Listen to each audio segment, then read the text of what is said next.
Screw burning. Ecuador में लोग सियासतदानों, pop स्टारों या दीगर काबिल जिक्र शख्सियात के खौफनाक पुतले बनाते हैं और अलामती सफाई के तौर पर इन मुजस्मों को नए साल के मौका पर आधी रात को आग लगा दी जाती है। एक्वाडोर की इस रवायत के बारे में कहा जाता है कि वो पिछले साल में होने वाली किसी भी बदकिस्मती को खत्म कर देती है। व्यूअर्स, हमारी वीडियो में 9वें नंबर पर इटली को रखा गया है।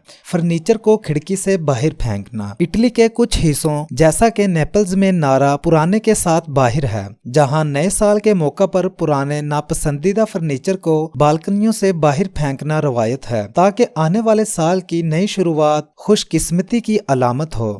अगरचा चोटों को रोकने के लिए ज्यादातर मुकामी लोग अपनी फेंकने की रवायत के लिए सिर्फ छोटी और नरम चीजों पर कायम रहते हैं, लेकिन फिर भी नए साल के मौका पर नेपल्स की सड़कों पर चहलकदमी करते वक्त मुहतात रहना अच्छा ख्याल है। अजीब बात यह है कि ये रिवाज जोहान्सबर्ग जनूबी अफ्रीका में भी राइज है। व्यूअर्स, आज की हमारी वीडियो में आखिरी नंबर पर ब्राजील को रखा गया है। सफेद फूलों को समंदर में फेंकना। अगर आप नए साल के मौका पर ब्राजील में होते हैं तो सफेद फूलों और मोमबत्तियों से भरे समंदरों को देखकर हैरान ना हो। जनूबी अमेरिकी मुल्क में शहरियों का नए साल के मौका पर साहिलों पर जाना एक आम बात है ताकि पानी के एक बड़े देवता यमूजा को नजराना पेश किया जा सके, जिसके बारे में कहा जाता है कि वो समंदरों को कंट्रोल करता है ताकि आने वाले साल के लिए इसकी बरकत हासिल की जा सके। व्यूअर्स, से किस मुल्क का हैप्पी न्यू ईयर एंजॉय करने का तरीका सबसे पसंद आया और किस मुल्क का तरीका सबसे अजीब लगा, अपनी राय का इजहार नीचे कमेंट बॉक्स में करना मत भूलिएगा। अब तक के लिए इतना ही। नई वीडियो के साथ हाजिर होंगे। अल्लाह हाफिज।